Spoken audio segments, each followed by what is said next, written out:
ಶ್ರೀ ಗುರುಭ್ಯೋ ನಮಃ. ಹರಿ ಓಂ. ಲಕ್ಷ್ಮೀನಾಥ ಸಮಾರಂಭಾಂ ನಾಥಯಾಮುನ ಮಧ್ಯಮಾಂ ಅಸ್ಮದಾಚಾರ್ಯ ಪರ್ಯಂತಾಂ ವಂದೇ ಗುರುಪರಂಪರಾಂ. ಜ್ಞಾನಾನಂದಮಯಂ ದೇವಂ ನಿರ್ಮಲಸ್ಫಟಿಕಾಕೃತಿಂ ಆಧಾರಂ ಸರ್ವವಿದ್ಯಾನಾಂ ಹಯಗ್ರೀವಮುಪಾಸ್ಮಹೇ. ಶ್ರೀಮಾನ್ ವೆಂಕಟನಾಥಾರ್ಯಃ ಕವಿತಾರ್ಕಿಕಕೇಸರಿ ವೇದಾಂತಾಚಾರ್ಯವರ್ಯೋ ಮೇ ಸನ್ನಿಧತ್ತಾಂ ಸದಾ ಹೃದಿ. ಎಲ್ಲರಿಗೂ ನಮಸ್ಕಾರ. ಶ್ರೀ ವೇದಾಂತ ದೇಶಿಕ ವಿರಚಿತ ಪಾದುಕಾ ಸಹಸ್ರದ ಪದ್ಯ 124 ಪ್ರತಿಪ್ರಸ್ಥಾನ ಪದ್ಧತಿ. ಪ್ರತಿಪ್ರಸ್ಥಾನ ಪದ್ಧತಿಯ 20 ಪದ್ಯಗಳಲ್ಲಿ ಶ್ರೀರಾಮನೊಂದಿಗೆ ವನಕ್ಕೆ ತೆರಳಿದ್ದ ಪಾದುಕೆಯು ಭರತನ ಜೊತೆ ಹಿಂತಿರುಗಿದ ವೈಭವ ಹೇಳಲಾಗಿದೆ. ಈ ದಿನ 4ನೆಯ ಪದ್ಯ. ಅದು ಹೀಗಿದೆ. ಅಭ್ಯುಪೇತ ನಿವೃತ್ತ ಸಾಹಸ ದೇವಿ ರಂಗಪತಿ ರತ್ನ ಪಾದುಕೆ ಅತ್ಯಶೇತ ಭವತಿ ಮಹೀಯಸ ಪಾರತಂತ್ರ್ಯ ವಿಭವೇನ ಮೈಥಿಲೀಂ. ಈ ಪದ್ಯದ ಪ್ರತಿ ಪದದ ಅರ್ಥ ಹೀಗಿದೆ. ಹೇ ದೇವಿ ರಂಗಪತಿ ಪಾದುಕೆ, ಹೇ ರಂಗನಾಥನ ದಿವ್ಯಮಣಿ ಪಾದುಕಾದೇವಿಯೇ, ವಿನಿವೃತ್ತ ಅಯೋಧ್ಯೆಗೆ ಹಿಂದಿರುಗುವಿಕೆಯ, ಸಾಹಸ ಶಕ್ತಿಗೆ ಮೀರಿದುದಾದರೂ, ಅಭ್ಯುಪೇತ ಒಪ್ಪಿಕೊಂಡ, ಭವತಿ ನೀನು, ಮಹೀಯಸ ಮಹತ್ತರವಾದ, ಪಾರತಂತ್ರ್ಯ ವಿಭವೇನ ಹೇಳಿದಂತೆ ಕೇಳುವ ವಿಧೇಯತೆಯಿಂದ, ಮೈಥಿಲೀಂ ಸೀತಾದೇವಿಯನ್ನೂ ಅತ್ಯಶೇತ ಮೀರಿಸಿರುವೆ. ತಾತ್ಪರ್ಯ ಹೀಗಿದೆ. ಓ ಪಾದುಕಾದೇವಿಯೇ, ಶ್ರೀರಾಮನು ವನವಾಸಕ್ಕೆ ಹೊರಟ ಸಂದರ್ಭದಲ್ಲಿ ಸೀತೆಯನ್ನು ಅಯೋಧ್ಯೆಯಲ್ಲೇ ಇರುವಂತೆ ಶ್ರೀರಾಮ ಒತ್ತಾಯಪಡಿಸಿದರೂ ಅವಳು ಅವನ ಮಾತನ್ನು ಕೇಳದೆ ಅವನ ಜೊತೆಯೇ ವನವಾಸಕ್ಕೆ ಹೊರಟಳು. ಆದರೆ ನೀನಾದರೋ ಭರತನ ಜೊತೆ ಹಿಂತಿರುಗು ಎಂದು ಶ್ರೀರಾಮನು ಹೇಳಿದ ಕೂಡಲೇ ವಿಧೇಯಳಾಗಿ ಕಷ್ಟವಾದರೂ ಅವನ ಮಾತಿನಂತೆ ನಡೆದೆಯಲ್ಲವೇ. ಸೀತೆಗಿಂತ ಈ ವಿಷಯದಲ್ಲಿ ನೀನು ಅತ್ಯಂತ ವಿಧೇಯಳೆಂದು ಸ್ಪಷ್ಟಪಡಿಸಿ ಅವಳಿಗಿಂತ ಹಿರಿಮೆ ಮಹಿಮೆಯುಳ್ಳವಳಾದೆ ಎಂದು ಹೇಳಿದ್ದಾರೆ ವೇದಾಂತ ದೇಶಿಕರು. ಶ್ರೀಮತಿ ಗೋದಾ ಕಸ್ತೂರಿಯವರ ಕನ್ನಡದ ಪದ್ಯ ಈ ರೀತಿ ಇದೆ. ಶ್ರೀರಂಗನಾಥನ ರತ್ನ ಪಾದುಕೆಯೇ, ರಾಮವಿಯೋಗವಂ ಸಹಿಸಿ ಅಯೋಧ್ಯೆಗೆ ಮರಳಿ ಪೋಪ ಕಷ್ಟತರ ಕಾರ್ಯಮಂ ಪ್ರಭುವಿನಾಣತಿಯಂ ನಡೆಸಲೇಬೇಕೆಂಬ ಕರ್ತವ್ಯ ನಿಷ್ಠ ವಹಿಸಿದೆಯಾಗಿ ಪಾರತಂತ್ರ್ಯ ಸಂಪತ್ತಿನಿಂ ನೀ ಸೀತೆಗೂ ಮಿಗಿಲಾದೆ. ಮನುಷ್ಯನಲ್ಲಿ ಪಾರತಂತ್ರ್ಯ ಕೂಡದು, ಆದರೆ ಭಗವಂತನಲ್ಲಿ ಪಾರತಂತ್ರ್ಯವೆಂಬುದು ಒಂದು ದೊಡ್ಡ ನಿಧಿ. ದಾಸನ ಮಾಡಿಕೋ ಎನ್ನ ಸಾಸಿರ ನಾಮದ ವೆಂಕಟರಮಣ ಎಂದಿದ್ದಾರೆ ಪುರಂದರದಾಸರು. ತದ್ಭೃತ್ಯ ಭೃತ್ಯ ಪರಿಚಾರಕ ಭೃತ್ಯ ಭೃತ್ಯ ಭೃತ್ಯಸ್ಯ ಇತಿ ಮಾಂ ಸ್ಮರಲೋಕನಾಥಃ ಎಂದಿದ್ದಾರೆ ಕುಲಶೇಖರಾಳ್ವಾರರು. ಹನುಮಂತನು ಸಹ ಲಂಕೆಯಲ್ಲಿ ಎಲ್ಲರಿಗೂ ತನ್ನನ್ನು ದಾಸೋಹಂ ಶ್ರೀರಾಮಚಂದ್ರಸ್ಯ ಎಂದು ಹೇಳಿಕೊಂಡಿದ್ದಾನೆ. ಲಕ್ಷ್ಮಣನು ಸಹ ಮೊದಲ ಬಾರಿಗೆ ಹನುಮಂತನನ್ನು ನೋಡಿದಾಗ ರಾಮಚಂದ್ರ ನನ್ನ ಅಣ್ಣ, ಆದರೆ ನಿಜವಾಗಲೂ ನಾನು ಅವನ ಗುಣಗಳಿಗೆ ದಾಸ ಎಂದು ಹೇಳಿದ್ದಾನೆ. ಭರತನು ಸಹ ಅಣ್ಣ ನಾನು ನಿನ್ನ ದಾಸ, ನಾನು ನೀನು ಕೂಡುವ ಸಿಂಹಾಸನದ ಮೇಲೆ ಕೂಡಲಾರೆ ಎಂದು ಹೇಳಿದ್ದಾನೆ. ಇದೆಲ್ಲ ಸ್ವಇಚ್ಛೆಯಿಂದ ಅವರೆಲ್ಲ ಶ್ರೀರಾಮನಲ್ಲಿ ಮಾಡಿದ ದಾಸತ್ವ.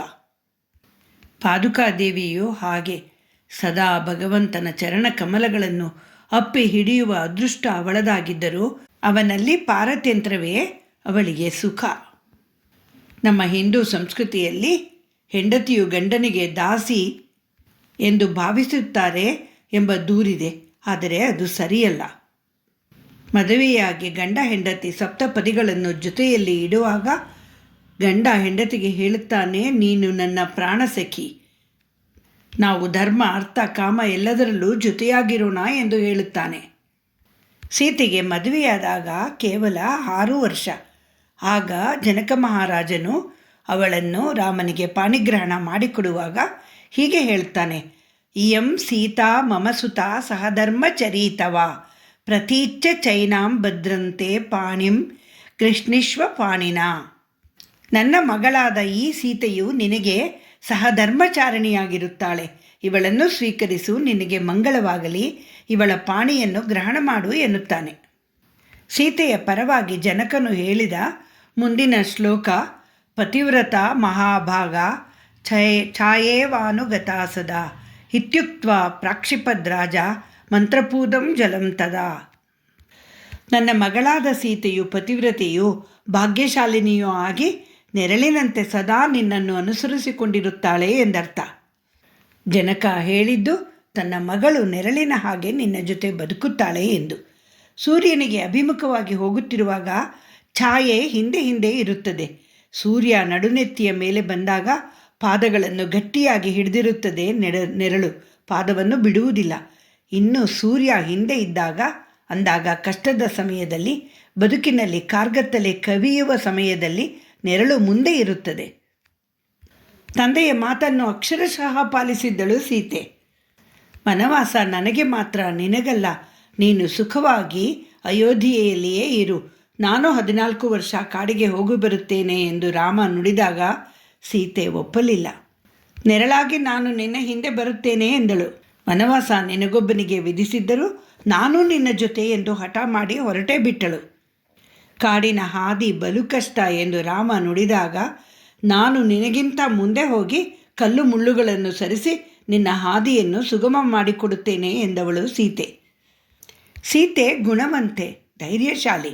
ರಾಮಾಯಣದಲ್ಲಿ ಅವಳು ಎಲ್ಲೆಲ್ಲಿ ಕಾಣಸಿಗುತ್ತಾಳೋ ಅಲ್ಲಲ್ಲಿ ಅವಳ ಧೈರ್ಯ ಸ್ಥೈರ್ಯಗಳು ಎದ್ದು ಕಾಣುತ್ತದೆ.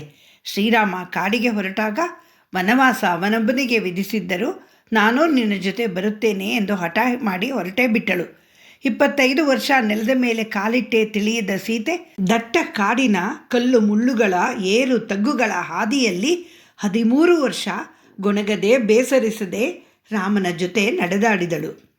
ಮುಂದೆ ರಾವಣನು ಅವಳನ್ನು ಕಳ್ಳತನದಿಂದ ಅಪಹರಿಸಿ ಸೆರೆಯಲ್ಲಿಟ್ಟಾಗ ಕಾಮುಕ ರಾವಣನ ಜೊತೆ, ಅವನು ಕಾವಲಿಟ್ಟ ಕ್ರೂರಿಗಳಾದ ರಾಕ್ಷಸಿಯರ ಜೊತೆ ಧೈರ್ಯವಾಗಿ ನಡೆದುಕೊಂಡಳು. ಅವಳನ್ನು ಹುಡುಕಿಕೊಂಡ ಬಂದ ಹನುಮಂತನ ಜೊತೆ, ಅಮ್ಮ, ನಿನ್ನನ್ನು ಹೆಗಲ ಮೇಲೆ ಕೂರಿಸಿಕೊಂಡು ಕರೆದೊಯ್ದು ರಾಮನ ಬಳಿ ಬಿಡುತ್ತೇನೆ ಎಂದಾಗ ಅದನ್ನು ಸೀತೆ ನಯವಾಗಿಯೇ ನಿರಾಕರಿಸಿದಳು. ತಾನು ಪ್ರಾಣ ಕೊಡಬೇಕಾಗಿ ಬಂದರೂ ಇಕ್ಷ್ವಾಕು ವಂಶದ ಮರ್ಯಾದೆ, ಶ್ರೀರಾಮನ ಮರ್ಯಾದೆ ಅವಳಿಗೆ ಮುಖ್ಯವಾಗಿತ್ತು. ಯುದ್ಧ ಮುಗಿದ ಮೇಲೆ ರಾಮ ಅವಳನ್ನು ಸ್ವೀಕರಿಸದೆ ನೀನು ಸ್ವತಂತ್ರಳು, ನಿನಗೆ ಬೇಕಾದ ಕಡೆ ಇರು ಎಂದು ನಿಷ್ಠುರವಾಗಿ ಹೇಳಿಬಿಟ್ಟಾಗ ಧೈರ್ಯವಾಗಿ ಚಿತೆಯನ್ನು ಪ್ರವೇಶ ಮಾಡಿದಳು. ಇಲ್ಲಿ ಅವಳು ರಾಮನನ್ನು ಕಾಡಲಿಲ್ಲ, ಬೇಡಲಿಲ್ಲ. ಧೀರಳಾಗಿ ನಡೆದುಕೊಂಡಳು, ಸಮ್ಮಾನದಿಂದ ನಡೆದುಕೊಂಡಳು. ಮುಂದೆ ರಾಮ ಗರ್ಭಿಣಿಯಾದ ಸೀತೆಯನ್ನು ಕಾಡಿನಲ್ಲಿ ತೊರೆದಾಗಲೂ ಅವಳು ಧೃತಿಗೆಡಲಿಲ್ಲ, ಯಾರನ್ನೂ ಅಳಿಯಲಿಲ್ಲ. ಸಂದರ್ಭವನ್ನು ಧೈರ್ಯವಾಗಿಯೇ ಎದುರಿಸಿದಳು. ವಾಲ್ಮೀಕಿ ಮಹರ್ಷಿಗಳ ಆಶ್ರಮದಲ್ಲಿದ್ದು ಲವಕುಶರಿಗೆ ಜನ್ಮ ನೀಡಿದಳು. ಮಕ್ಕಳನ್ನು ಚೆನ್ನಾಗಿ ಬೆಳೆಸಿದಳು. ಕಡೆಗೊಮ್ಮೆ ಮತ್ತೆ ಪರೀಕ್ಷೆಗೆ ಒಳಗಾಗಬೇಕಾಗಿ ಬಂದಾಗ ಅಲ್ಲಿದ್ದ ಯಾರಿಗೂ ತಲೆ ತಗ್ಗಿಸದೆ ತಾನೆಲ್ಲಿಂದ ಬಂದನೋ ಅಲ್ಲಿಗೆ ಹಿಂತಿರುಗಿ ಬಿಟ್ಟಳು. ಸೀತೆ ಎಲ್ಲ ಕಷ್ಟದ ಸಂದರ್ಭಗಳಲ್ಲೂ ಆತ್ಮಸಮ್ಮಾನದಿಂದ ನಡೆದುಕೊಂಡಳು. ಯಾರಿಗೂ ತಲೆಬಾಗದ ವ್ಯಕ್ತಿತ್ವ ಅವಳದು. ಸೀತೆಯ ಮೃದು ಮಧುರ ಮಾತುಗಳಲ್ಲಿ ವಿನಯ ವಿಧೇಯತೆಗಳಲ್ಲೂ ದೃಢತೆ, ಆತ್ಮಗೌರವಗಳು ತುಂಬಿರುತ್ತಿತ್ತು. ಜನಕ ಮಹಾರಾಜನ ಮಗಳಾಗಿ, ಶ್ರೀರಾಮಚಂದ್ರನ ಮಡದಿಯಾಗಿ, ದಶರಥ ಮಹಾರಾಜನ ಮುದ್ದಿನ ಸೊಸೆಯಾಗಿ, ಇಕ್ಷ್ವಾಕು ವಂಶದ ಸೊಸೆಯಾಗಿ, ಸಾಕ್ಷಾತ್ ಮಹಾಲಕ್ಷ್ಮಿಯಾಗಿ ಶ್ರೇಷ್ಠಳಾಗಿ ನಡೆದುಕೊಂಡಳು ಸೀತೆ. ಅವಳ ಮಹಿಮೆ ಇಷ್ಟೆಂದು ಹೇಳುವಂತಿಲ್ಲ. ಮದುವೆಯಾದಾಗ ಸೀತೆ 6 ವರ್ಷದ ಬಾಲೆ. ಅಲ್ಲಿಯವರೆಗೆ ರಾಜರ್ಷಿಯಾದ ಮಹಾಮಹಿಮನಾದ ತಂದೆಯ ಪಾಲನೆಯಲ್ಲಿದ್ದಳು. ಆಮೇಲೆ ಮಹಾನ್ ಇಕ್ಷ್ವಾಕು ವಂಶದಲ್ಲಿ ಜನಿಸಿದ ಅತಿರಥ ಮಹಾರಥನಾದ ದಶರಥನ ಜ್ಯೇಷ್ಠಪುತ್ರ ವಸಿಷ್ಠ ವಿಶ್ವಾಮಿತ್ರರಂಥವರಿಂದ ವಿದ್ಯಾಭ್ಯಾಸ ಪಡೆದ ಶ್ರೀರಾಮನ ಮಡದಿಯಾದಳು. ಮುಂದೆ 12 ವರ್ಷಗಳ ಕಾಲ ಶ್ರೀರಾಮನ ಗರಡಿಯಲ್ಲಿ ಪಳಗಿದಳು ಸೀತೆ. ಅಯೋಧ್ಯೆಯಲ್ಲಿ ದಂಪತಿಗಳು ಪರಸ್ಪರ ಪ್ರೀತಿಯಿಂದ ಇದ್ದು ಅಪರೂಪದ ದಂಪತಿಗಳಾಗಿದ್ದರು. ಇವರಿಬ್ಬರ ಪ್ರೀತಿ ಪ್ರೇಮವನ್ನು ಶ್ರೀ ವಾಲ್ಮೀಕಿ ಮಹರ್ಷಿಗಳು ಬಾಲಕಾಂಡದ 77ನೇ ಸರ್ಗದಲ್ಲಿ 6 ಪದ್ಯಗಳಲ್ಲಿ ಬಹಳ ಸುಂದರವಾಗಿ ವರ್ಣಿಸಿದ್ದಾರೆ. ಅವರು ಹೀಗೆ ಹೇಳುತ್ತಾರೆ: ಶ್ರೀರಾಮನು ಆ ಧೀರನು ಸೀತೆಯಲ್ಲಿ ಅನುರಕ್ತನಾಗಿದ್ದನು.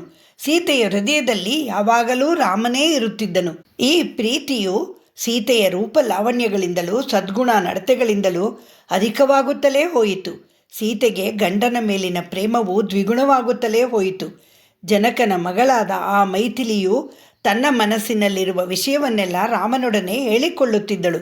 ಅವಳೂ ಸಹ ಶ್ರೀರಾಮನಿಗೆ ಪ್ರೀತಿ ಪಾತ್ರಳಾಗಿದ್ದಳು. ಹೀಗೆ ತನ್ನನ್ನು ಅತಿಶಯವಾಗಿ ಪ್ರೀತಿಸುವ ಚೆಲುವೆ ಸೀತೆಯೊಡನೆ ಲಕ್ಷ್ಮೀ ಸಮೇತನಾದ ಶ್ರೀಮನ್ನಾರಾಯಣನಂತೆ ವಿರಾಜಿಸುತ್ತಿದ್ದನು ಎಂದಿದ್ದಾರೆ ವಾಲ್ಮೀಕಿಗಳು.